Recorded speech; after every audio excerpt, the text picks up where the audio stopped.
Српскиот премиер Александар Вучич изјави дека бил изненаден и шокиран од планот на унгарската влада да подигне ограда меѓу двете земји со цел да ги спречи имигрантите да влегуваат во Унгарија. Станува збор за подигнување 4-метарска ограда во должина од 175 километри. Илјадници имигранти, повеќето бегалци од војната во Сирија, преку Грција, Македонија и Србија, се надеваат да влезат во Унгарија за да побараат азил. Тоа ќе им биде оттежнато откако Будимпешта соопшти дека ќе гради висока ограда на границата со Србија. Имиграцијата е еден од најсериозните проблеми со кои се соочува Европската унија денес. Членките на Унијата бараат решенија, но Унгарија не може да си дозволи веќе да чека, изјави шефот на унгарската дипломатија. Од почетокот на годинава досега во Унгарија влегле околу 54.000 имигранти.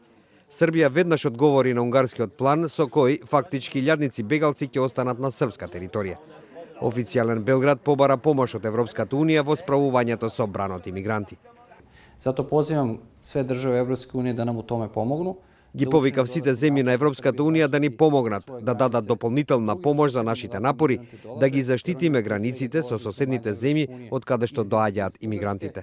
Всушност тие најмногу доаѓаат од земјите членки на Европската унија како Грција и Бугарија, изјави српскиот министер за внатрешни работи Небојша Стевановиќ.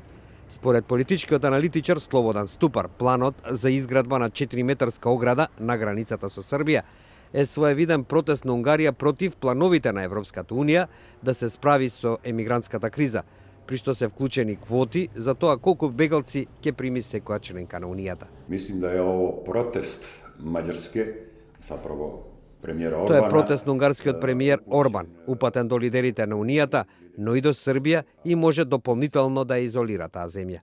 Градењето зид во Европа, каде што еден таков беше урнат пред известно време, покажува дека се случува нешто многу лошо, вели Ступар мислејќи на Берлинскиот зид кој со децении ги одвојуваше двата дела на Германија. Градењето ограда е многу опасна порака која може да предизвика повеќе несакани последици. За Србија тоа ќе биде и вистинска физичка изолација, заклучува Ступар. Во изминативе 2 години во Србија за 4 пати порасна бројот на баратели на азил. Само во првите 5 месеци од годинава се евидентирани 22.000 апликации за азил. Според последните податоци на Високиот комесаријат на Обединетите нации за бегалци, скоро половината од нив биле жртви на шверцери на луѓе.